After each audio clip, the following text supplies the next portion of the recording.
Pada kelompok kami,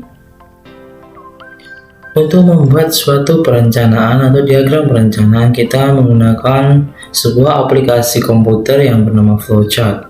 Jadi flowchart atau diagram flowchart analisis jual beli barang pada sistem PO dengan kata salam ini, kita sudah membuat suatu perencanaan sampai dengan bagaimana nanti selesai. Jadi pembuatan flowchart ini kita mulai dengan kata start atau mulai. Selanjutnya, tahap kedua kita akan melakukan sebuah pengkajian materi-materi yang kita perlukan untuk membuat sebuah konten analisis jual beli barang sistem PO. Apabila kita sudah menguasai sebuah materi dan dirasa cukup materinya, kita akan melanjutkan yaitu untuk penentuan aplikasi. Penentuan aplikasi ini adalah kita merencanakan sebuah aplikasi apa yang akan kita buat ke depannya. Seperti contohnya flowchart ini, dan contoh yang lain yaitu kita menggunakan sebuah Google Dokumen, Google Slide, sebuah aplikasi Zotero, referensi, dan lain-lain. Selanjutnya, apabila kita sudah mengumpulkan sebuah perencanaan aplikasi apa yang kita buat, selanjutnya kita akan melakukan perencanaan studi kasus untuk kelompok kami. Jadi studi kasus untuk kelompok kami yaitu analisis jual beli barang sistem PO di Shopee dengan kata salam. Setelah kita sudah selesai dengan planning studi kasus ini, kita akan membagi tugasnya. Jadi materi-materi yang sudah kita pelajari, kita buat sebuah poin-poin pembahasan dan kita akan membaginya. Setelah kita bagi tugas, kita akan melanjutkan dengan pencarian sebuah referensi dengan bantuan Google Search. Setelah kita menemukan sebuah materi dengan bantuan Google Search, kita akan membuat slide untuk melakukan sebuah presentasi dengan aplikasi Google Slide. Jadi presentasi kali ini kita menggunakan aplikasi Google Slide ya. Kembali ke setelah pencarian materi,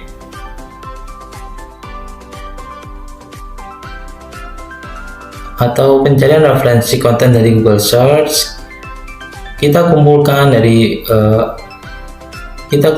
berbagai anggota kelompok untuk dijadikan satu dan diupload ke Google Drive. Setelah kita upload ke Google Drive, kita update Trello. Jadi Trello ini adalah bagaimana kita memantau tugas-tugas kita atau perkembangan tugas kita dari pertemuan pertama sampai pertemuan akhir. Setelah update Trello ini, kita kembali lagi untuk pembagian tugas lagi untuk menyiapkan sebuah ujian akhir semester. Jadi ujian akhir semester kita ini yaitu adalah untuk melakukan streaming. Apabila kita sudah dirasa pertemuan kita sudah cukup untuk melakukan sebuah ujian akhir semester, kita akan melakukan persiapan melakukan sebuah streaming. Jika kita sudah siap, kita akan mengumpulkan link ke dosen. Apabila sudah di ACC, maka kita akan melakukan sebuah streaming sebagai bentuk tugas ujian akhir semester kita, dan diakhiri oleh kata N atau menandakan bahwa pertemuan kita sudah selesai dan sukses. Jadi seperti itu pengaplikasian flowcard pada kelompok kami tentang studi kasus analisis jual beli barang sistem PO di Shopee dengan akad salam dari pertemuan awal sampai dengan akhir. Kurang lebihnya saya mohon maaf. Billahi taufiq wal hidayah. Wassalamualaikum warahmatullahi wabarakatuh. Untuk penerapan aplikasi-aplikasi selanjutnya akan dijelaskan atau akan dipraktekkan oleh kelompok saya.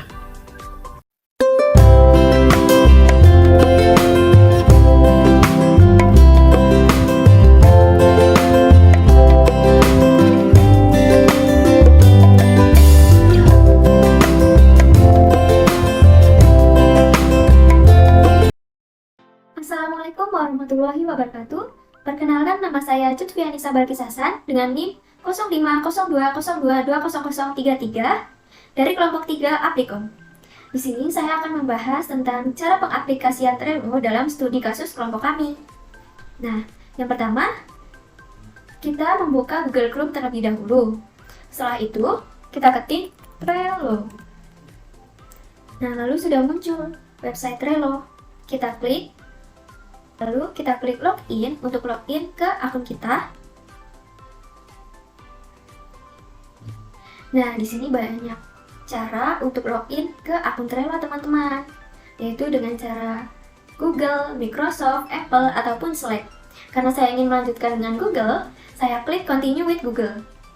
Nah, karena Google Chrome saya sudah tersambung dengan akun Google saya, maka otomatis sudah muncul tampilan seperti ini jika kita sudah login dengan akun Google. Nah, sebelumnya saya akan menjelaskan apa sih Trello itu. Nah, Trello ini adalah aplikasi manajemen tugas untuk membantu atau memudahkan kami dalam bekerja sama dengan tim ataupun kelompok. Lalu, saya akan membuat workspace baru.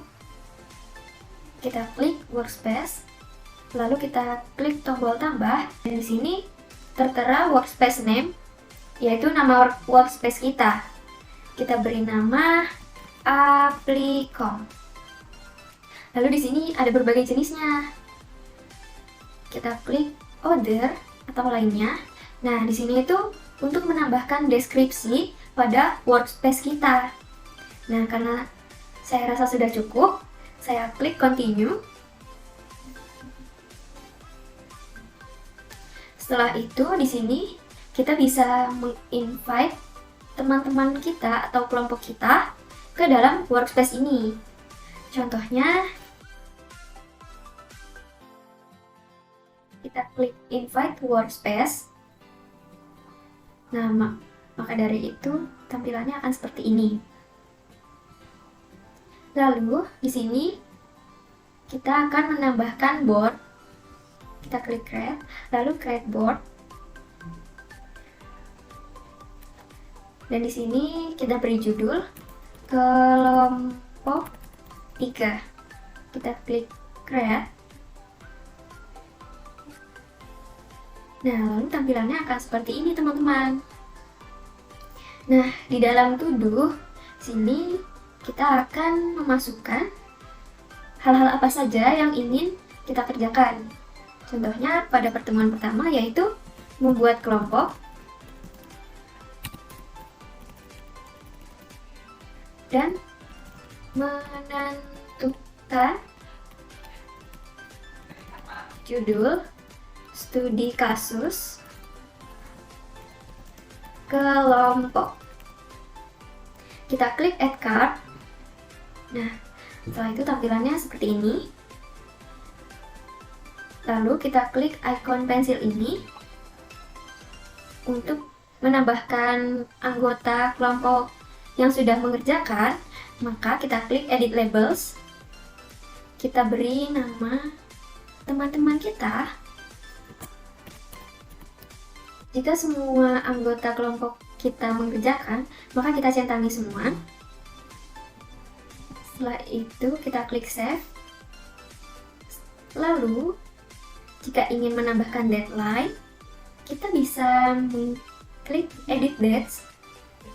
Nah, di sini due dates-nya atau deadline-nya kita beri pada tanggal 24.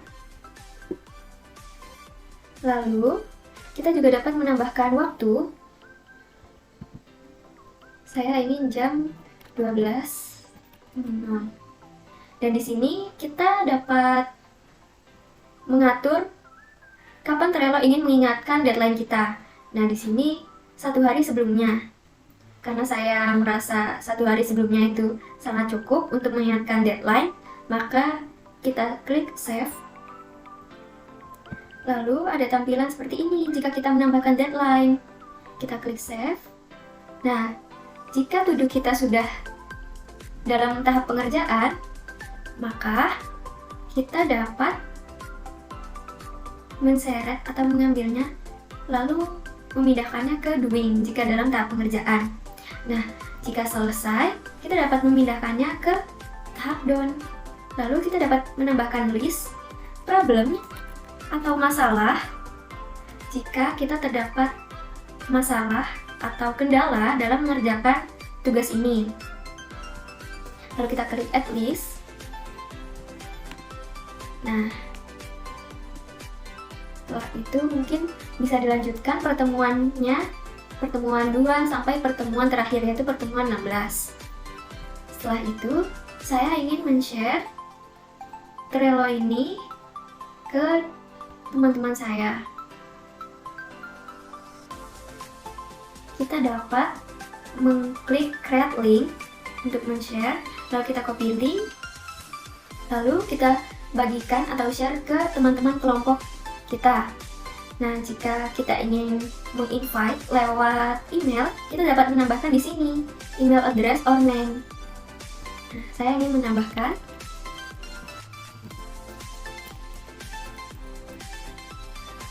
Nah, lalu kita klik. Setelah itu, kita klik share. Jika sudah cukup dan sudah lengkap anggota kelompok kita klik share. Nah, di sini teman kelompok kita sudah bergabung dalam workspace kita.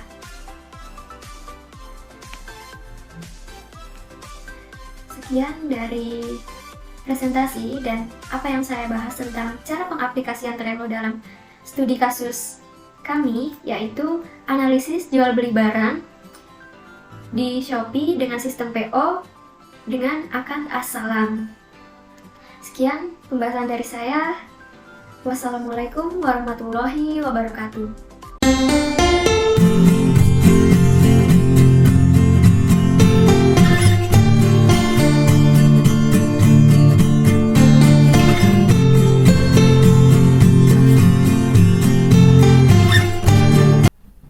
Assalamualaikum warahmatullahi wabarakatuh. Di sini saya akan membahas sedikit tentang pengaplikasian Google Dokumen. Langsung saja kita menuju ke Google Chrome untuk membuka web dari Google Dokumen.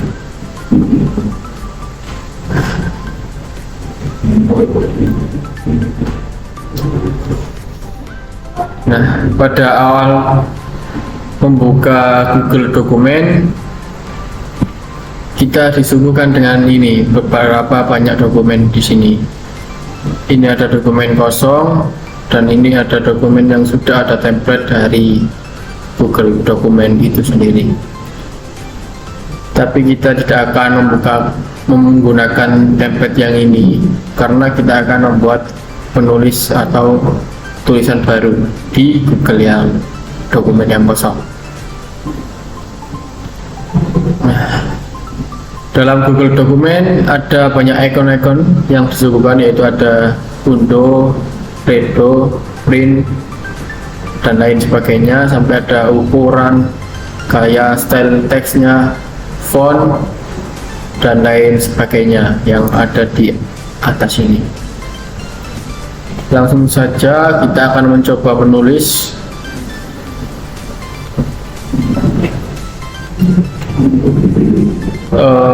Analisis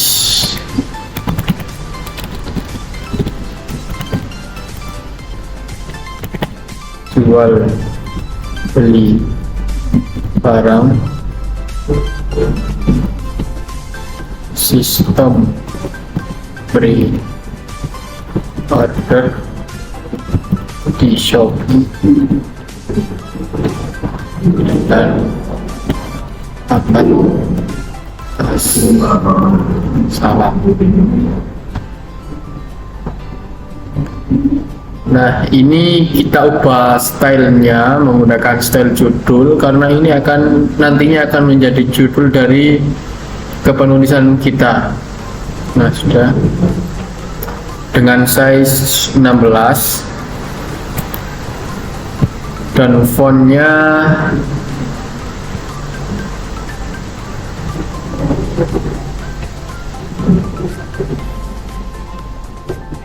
kita pakai Times New Roman.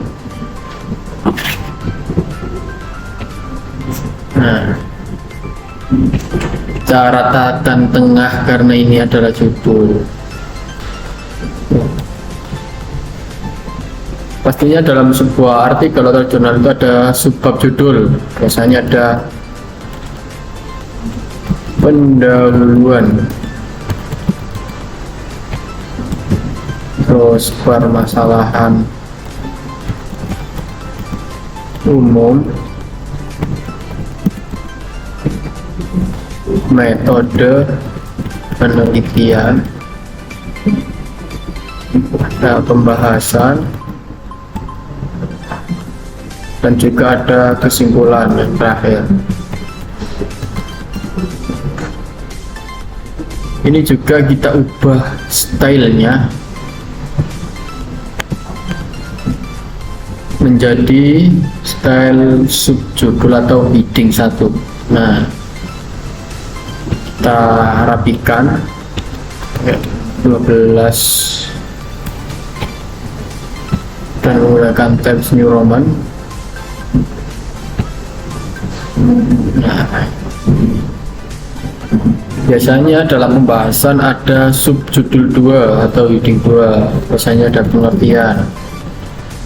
Anggaplah pengertian jual beli.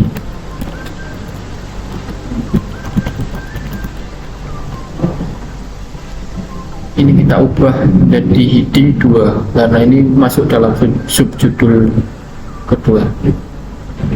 Kita rapikan 12 dan sama pakai Times New Roman.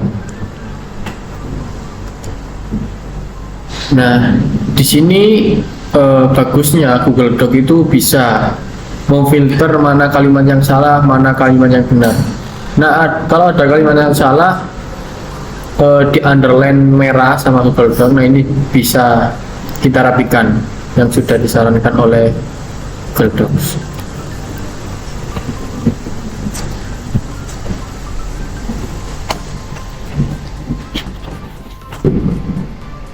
Untuk yang pendahuluan kita kasih checklist menu dalam bentuk ini. Nah, sini lanjut pakai yang ini, yang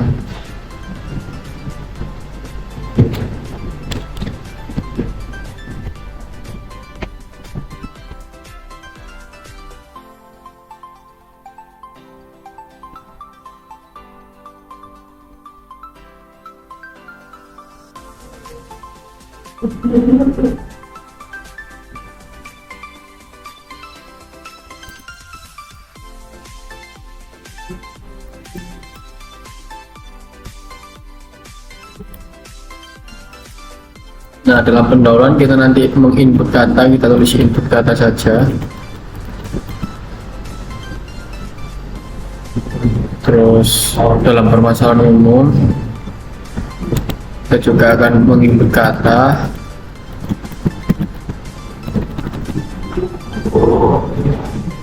Dalam metode penilaian juga.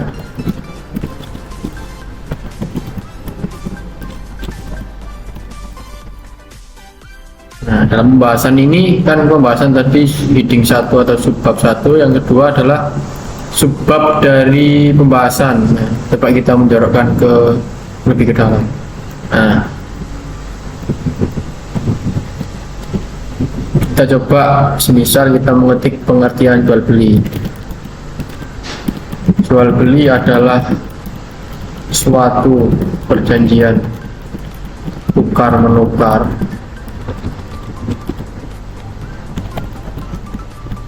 antar barang yang mana kedua belah pihak menyepakati sesuai dengan apa yang diperjanjikan.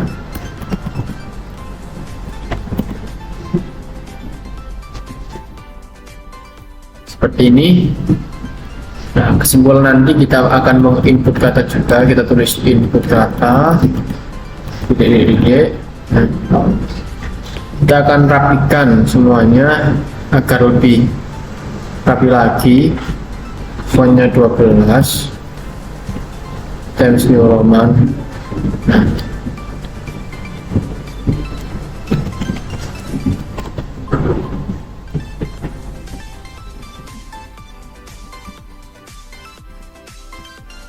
kita juga bisa menambahkan footnote di dalam Google Docs, biasanya di insert kalau nggak salah. Nah, insert terus ini footnote, atau kita bisa ketik dengan CTRL ALT plus F. Nah, nanti kita akan menginput referensi yang kita ambil di sini.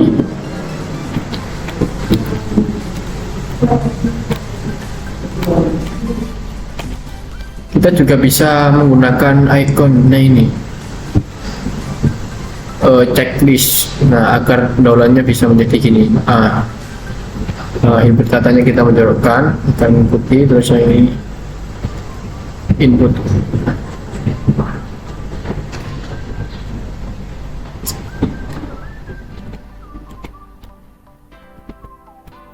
Nah, otomatis sudah ketik C, masih otomatis juga bahasan D,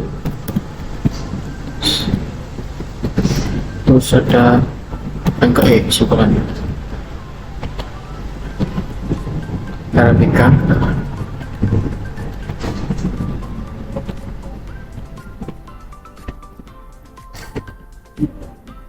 Kira-kira nanti seperti ini dalam penulisan. Nah, ini kan belum dimasukkan semuanya pembahasan. Nah, di Google Dokumen kita nanti anggota kelompok dapat memasukkan subbab pembahasannya yang sudah dikerjakan di dalam sini. Mungkin sekian penjelasan tentang pengaplikasian Google Doc yang dapat saya sampaikan.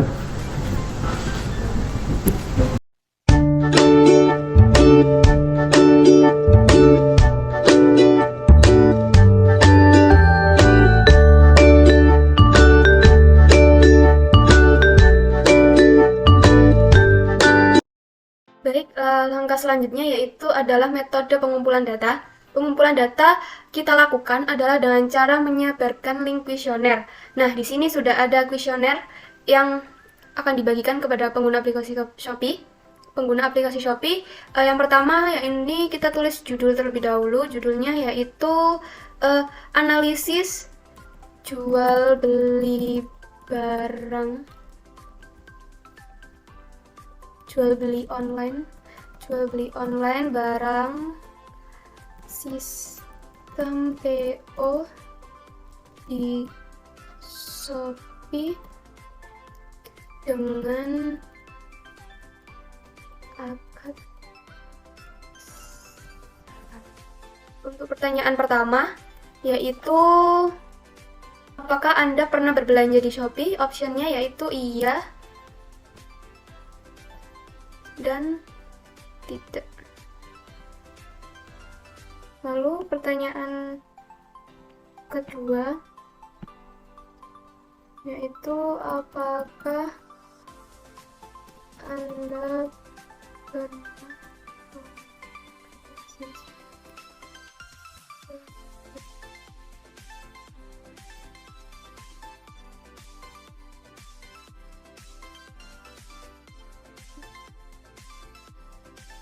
optionnya yaitu ya dan tidak.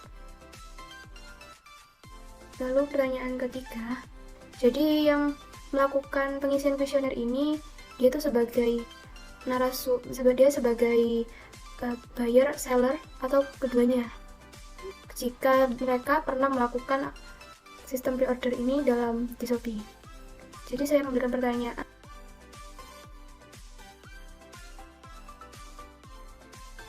Jadi saya menulis pertanyaan, apakah menurut Anda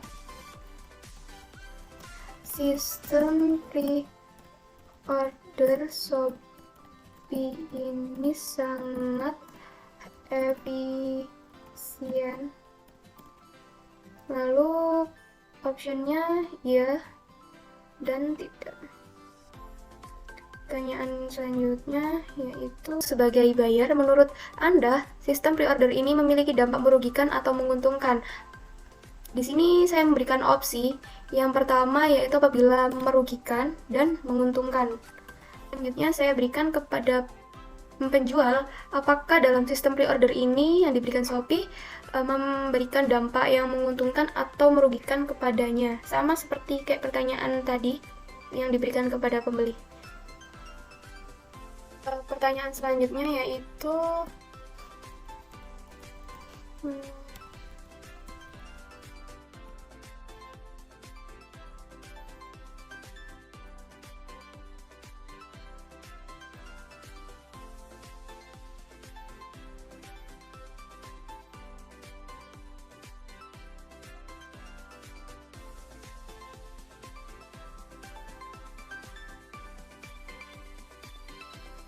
pertanyaan selanjutnya yaitu menurut Anda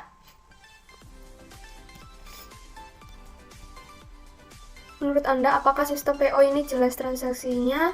Selanjutnya, apakah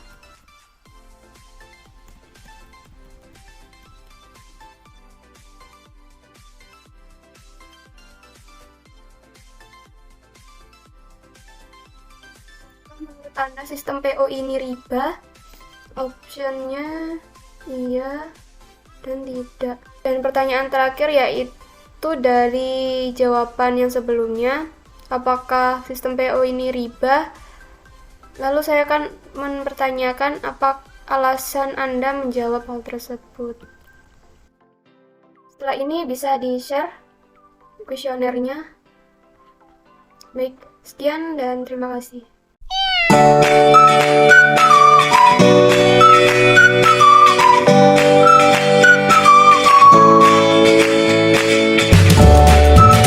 Assalamualaikum warahmatullahi wabarakatuh. Perkenalkan, saya Rizka Awalia.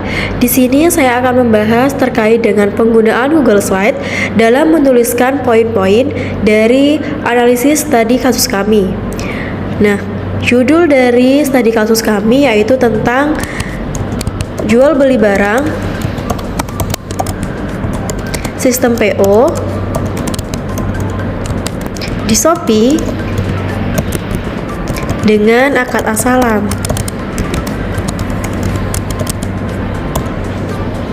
Nah, kemudian di bawah sini kita tulis nama-nama anggota kelompok kita.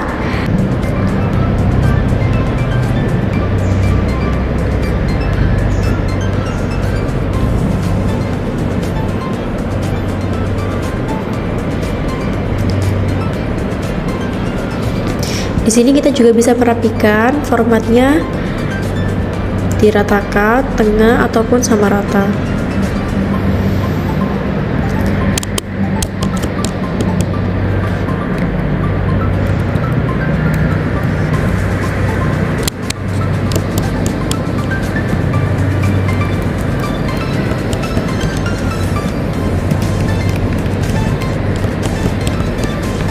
Nah, jika sudah, kita bisa ganti ke slide berikutnya. Nah, di sini kita bisa menuliskan subbab-subbab dari poin yang kita angkat tadi. Di sini tentang pendahuluan. Kita tulis.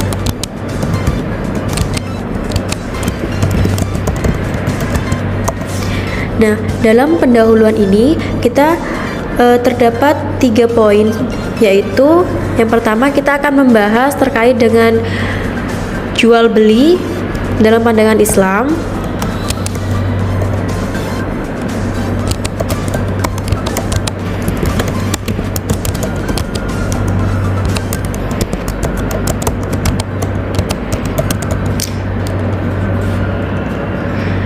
Kemudian yang kedua, kita akan membahas terkait dengan akad as-salam.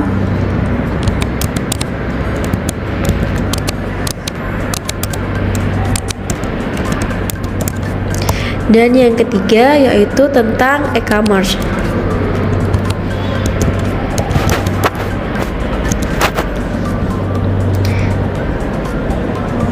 Nah, kemudian di slide selanjutnya kita juga bisa menambahkan poin-poin selanjutnya, yaitu tentang subbab selanjutnya ataupun isinya.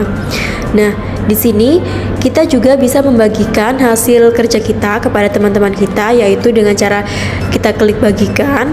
Kemudian yang sebelum itu kita ganti dulu judul dari Google Slide kita.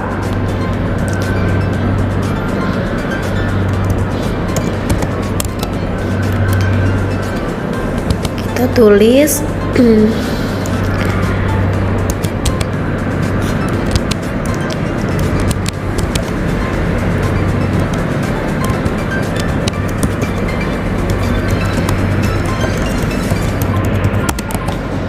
kemudian kita simpan. Nah, di sini untuk membagikan hasil kerja kita bisa mengundang teman-teman kita melalui alamat email mereka ataupun dengan membagikan link. Jika dibagikan secara link, kita ubah dulu settingannya. Di sini kita ubah menjadi siapa saja yang memiliki link. Kemudian perihalnya kita ganti menjadi editor. Tujuannya yaitu biar teman-teman kita bisa mengedit hasil kerja kita dan juga bisa menambahkan hasil kerja mereka ke dalam slide kita. Nah, kemudian kita klik salin link dan kita klik selesai. Jadi manfaat dari penggunaan Google Slide ini yaitu untuk mempermudah seseorang dalam menyampaikan pembahasannya, yaitu dengan cara menarik poin-poin yang akan dibahas. Sekian pembahasan dari saya, kurang lebihnya saya mohon maaf. Wassalamualaikum warahmatullahi wabarakatuh.